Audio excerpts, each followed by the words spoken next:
Let's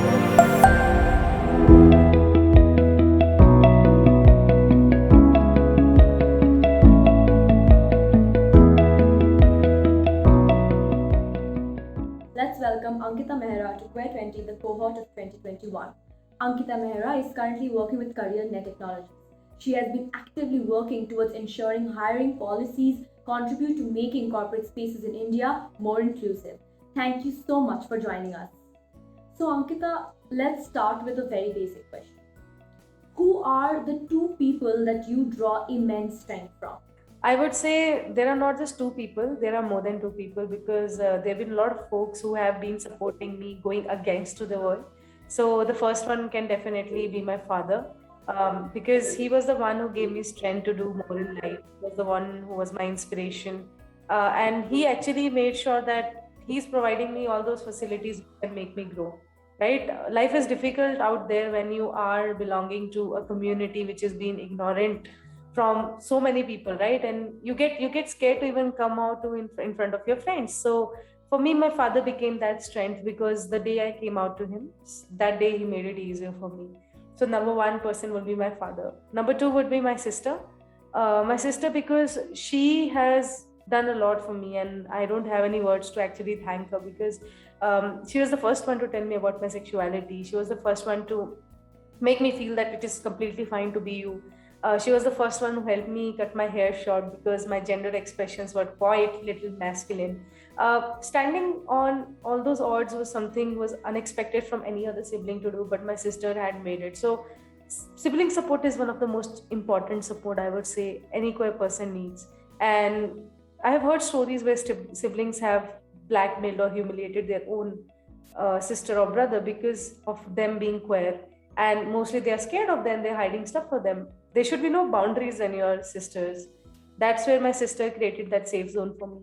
So these two folks will be my all pillar support, my mother now as well. So I would say not restricting it to two, but many folks have given me that opportunity to grow and do whatever I'm doing right now. Thank you. After listening to you, it really does seem like you are somewhat privileged. Your parents are supportive, your sibling is supportive. But has it always been like that? What is your coming out story and your story of acceptance like? Thank you. I mean, this question is very important for me because I always say that I'm privileged. Privileged because I was having the capability of taking risk to come out. There's so many folks out there who don't have the safe space or capability to even speak about their sexuality. And the whole life they go ahead and just live in the terms of other people and sacrifice their whole life and not being fair to their partners or their kids. I would say that I was given that space and I am privileged that I'm accepted as well, right? Acceptance in this world, back then in 2017, acceptance was very very important. And it was tough as well because now if you could see after decriminalization, a lot of people, a lot of movies are coming out talking about of all these struggles. I came before 377 got decriminalized, so there were lack of resources, there were lack of parents who were talking about it, and my father did not have anybody to share these feelings with. And even if he did, then he have met homophobic people.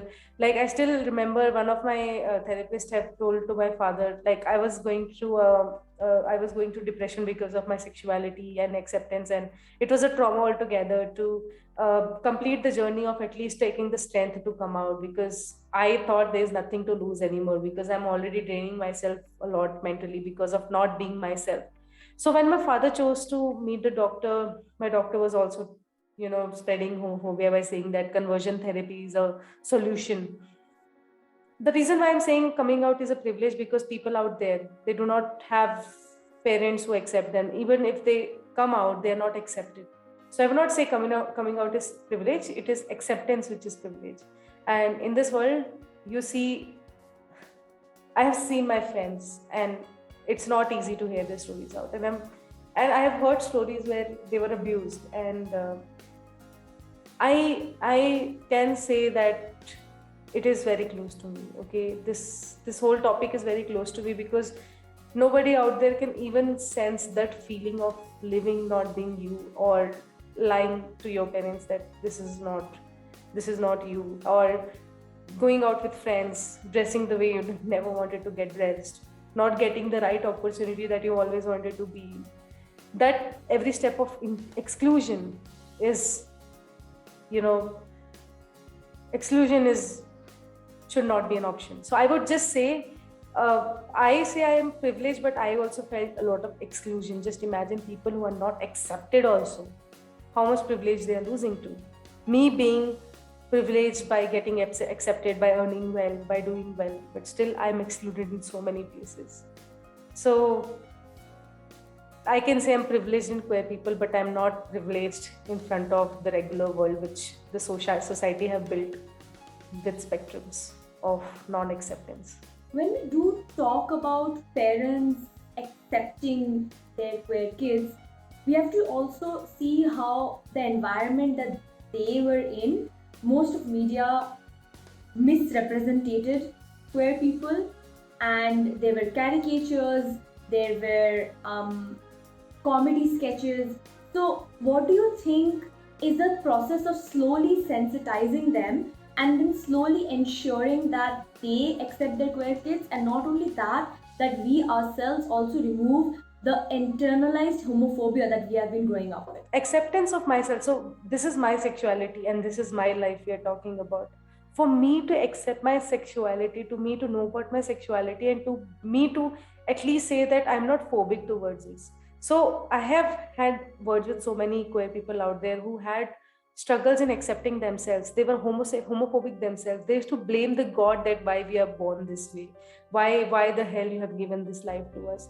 We had our own journey of almost 13 to 14 years to at least figure out who we are, know about what exactly is happening with us.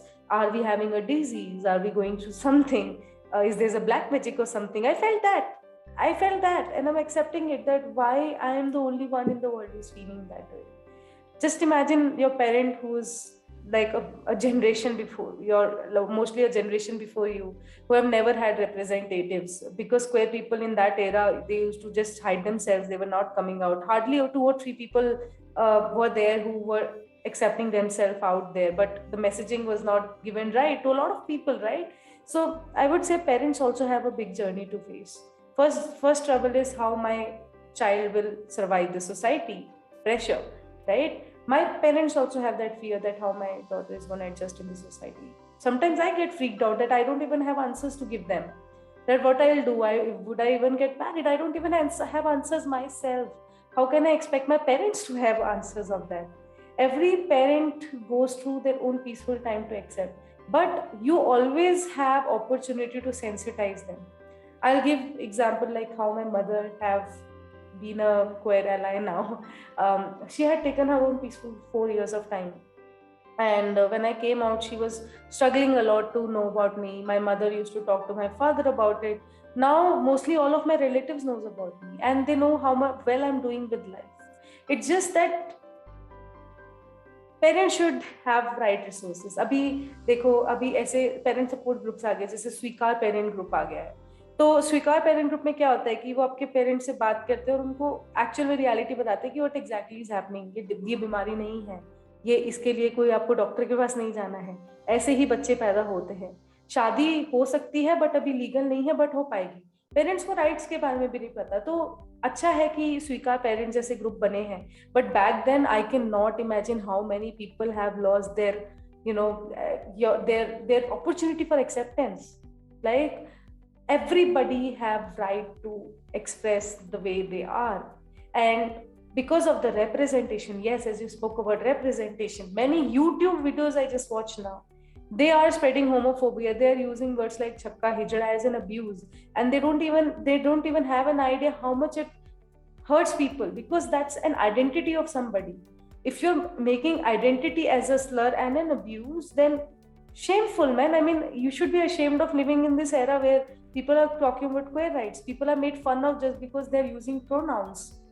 People are made fun of in movies and series. If you could see, a lot of people showcases cross-dressing as a comedy example, like a man dressing like in feminine way. That is showcased as a comedy way. Have you seen so many movies? I can tell you so many movies who have done it. The trans representation in the past, I still remember there were some movies where Dolly was featured. Why we people just be on you like we want to throw ourselves on you? That is the representation we have. People think that it is unsafe to be around us. And trust me, there were times that my my friends have been told to stay away from me because their parents felt that I'm unsafe for them. What I've done to them. So that is what representation is doing and have done. And we have wasted so much of sensitization that a lot of us have done so far just because of these small stupid representations. No, absolutely. Media does play a very powerful role when influencing public opinions. So, when the media does a bad job, entire lives as well as communities are deeply impacted, traumatized, etc.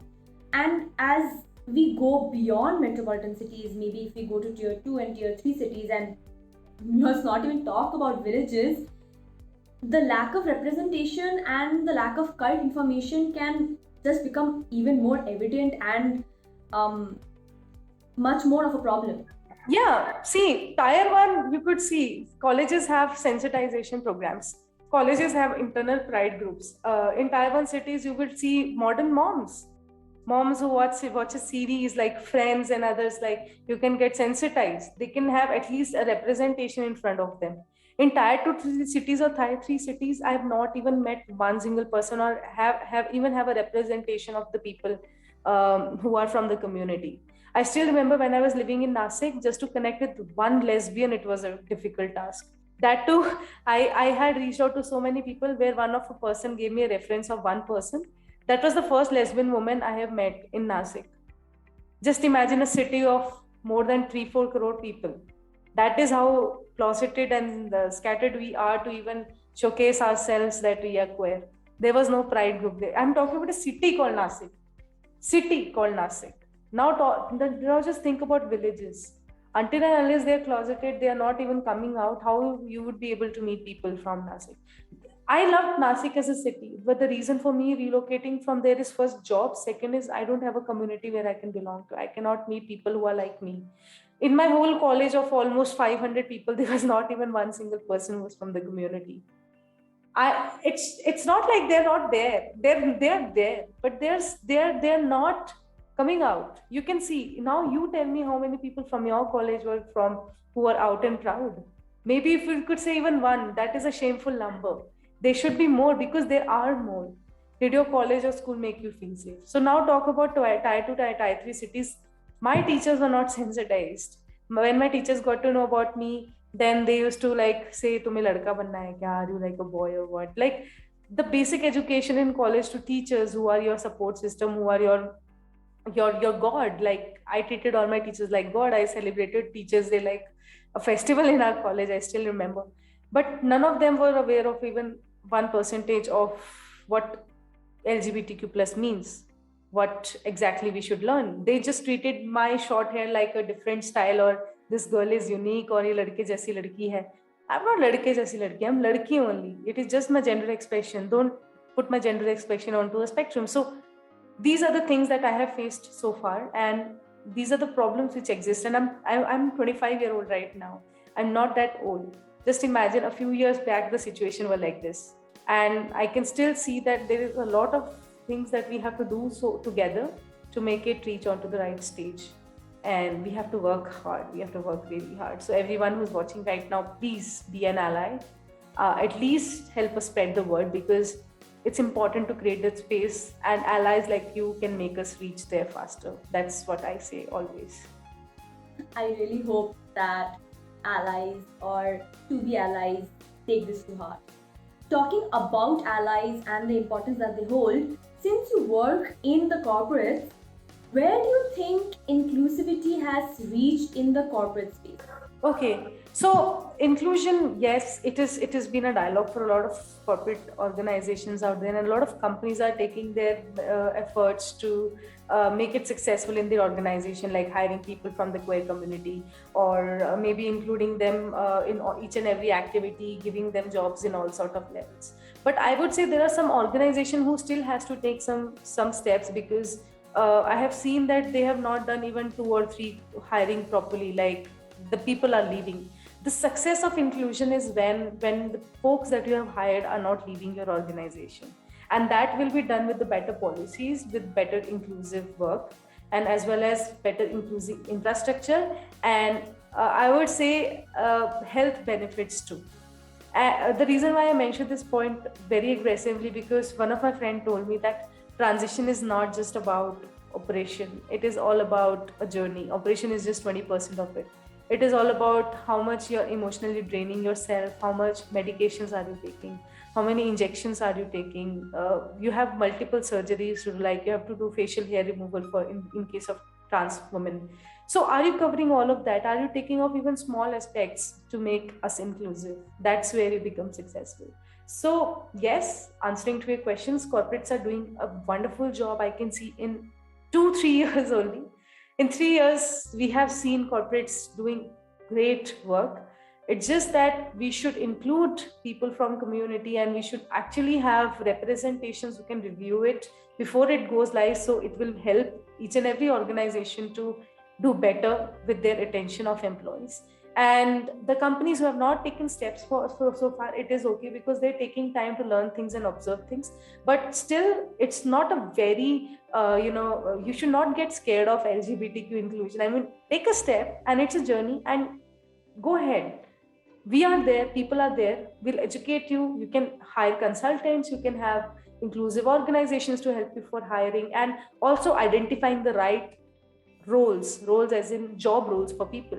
You cannot expect a trans person to have more than 20 plus years of experience, or yeah, there will be 1 or 2 or 5 maybe, but not all. So identify right roles according to the job availability in the market. And I think that is where a lot of us have to work hard, and that is where we have to know the community first.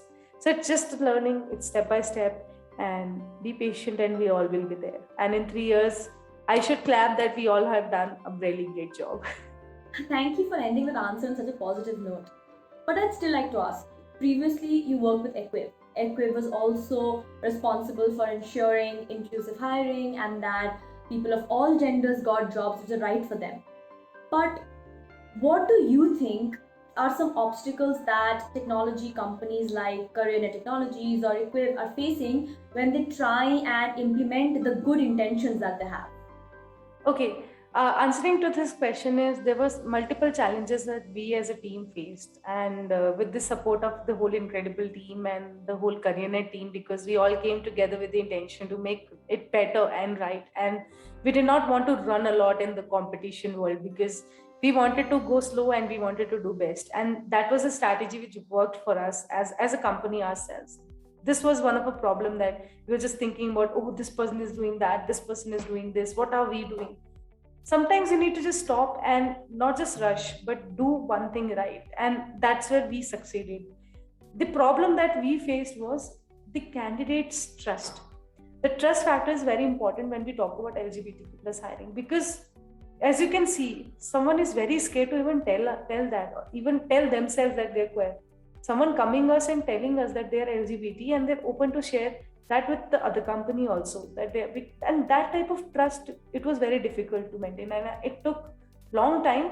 It took trust, connections, communication, and we had placed successful members of the successful candidates and companies who are from the community, and at the same time we started getting references of people who were closeted as well. Like, they said that I got to know my friend, that you help us hire, doing the right hire, and I used to be so happy. Oh my God, yes, we are getting this word of mouth is spreading.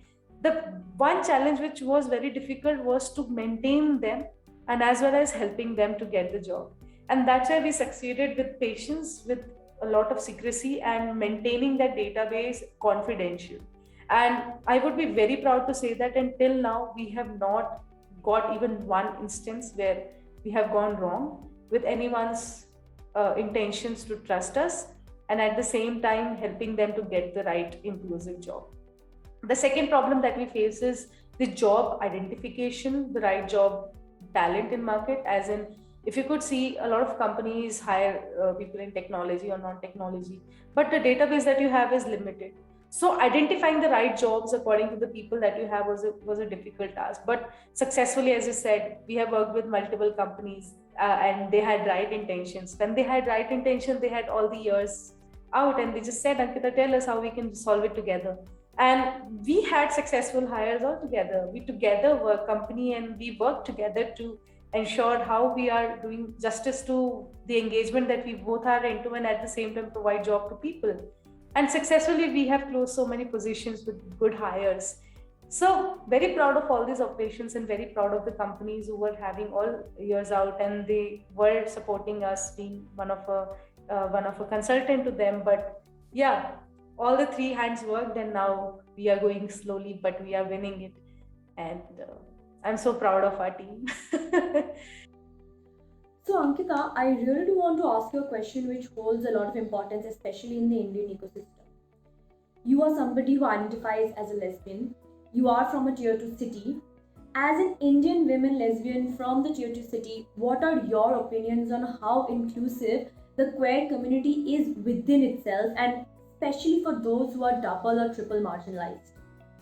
As a lesbian, I would say yes, there was lack of representation in the whole community. As I know a lot of people from different spectrum, but I know very limited people from the lesbian community.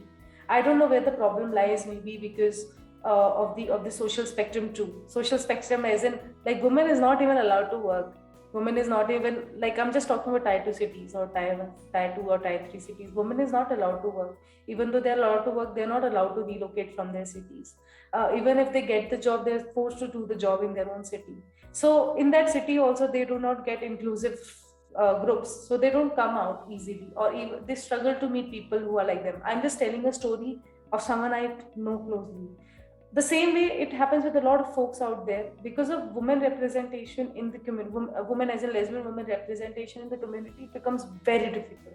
And I think we all are not inclusive just in terms of numbers, but as the whole community, LGBTQ comes all the way along. And I have had friends who have come, who are gay, who are trans men, and who are bisexuals, and I think that is where I have made very good relations. So in terms of inclusion, it is good, but still we need more numbers, we need more safe spaces, we need more small groups in all the cities, not just major one cities, because we all get people. Grindr, Tinder are active everywhere right now, but they all are not in a support group or concluded group. So I think yes, what we can do from now, mistake is done so far, that sexism has spread around, and we all have to fight that. But we, everyone, have that responsibility. It's not just important that you should be from LGBT community to create that group. You can be an ally as well from each and every city you are in. Just open a group and try to connect with 3-4 people, and you can make that safe space for everybody. Just imagine how many people you can save to commit suicide. Just imagine how many people you can feel good about their life, that they're meeting people from community and they're not the only one. So yes, that's the answer. Definitely, and I really do think that as more and more people like you who come forward and share their journeys, share their struggles, and how they overcame them, it helps the community get just that, just that one step further. As a final question, Ankita, what are two pieces of advice that you would like to give to the young viewers who are watching this? How should they approach coming out to the world? Okay, so youth has a lot of power nowadays, and I think that you all hold a very big responsibilities in your hand. When my time was there, my youth was not supportive at all. They were homophobic, they were sexist as well, and they were bullies, and there were a lot of things that happened around us. And I think the time has changed. I can see now school kids are being so inclusive, started using pronouns, and they are educating themselves. My own cousin asked me a lot of questions, and I feel so proud of him that he's doing that. Right now the world is good. Right now the world is good, being better, in the process of being better. I think whatever I have lived in past was a dream of someone who was in their late 60s and they wanted to, face the world like I was facing. But whatever you are having right now, I'm quite jealous. So I think the youth holds a lot of responsibility to come out. But trust me, coming out is a journey. Do not force yourself to come out just because you are in a pressure of your partner or you are in pressure of any of your friends, or you are just feeling pressurized from somebody else, always come out with your own pace, being ready. And I will always say that you should at least have financial stability in hand. And I've heard this not just by me, a lot of professionals in LGBTQ talks about this, that you should have financial stability before coming out. Because where you'll go, even if you go to shelters, even if you get to, even if you're not accepted, you'll go to shelter, you'll go somewhere, but for how long you will survive until unless you finish your education? I think until unless you are not ready financially, you should take your time. But still, I will not say to suppress yourself in the feeling that you are not being you, because coming out is always a risky thing to do. So I would say consult, talk, and then decide. Do not decide in rush or hurry, because you never know what consequences you're going to face.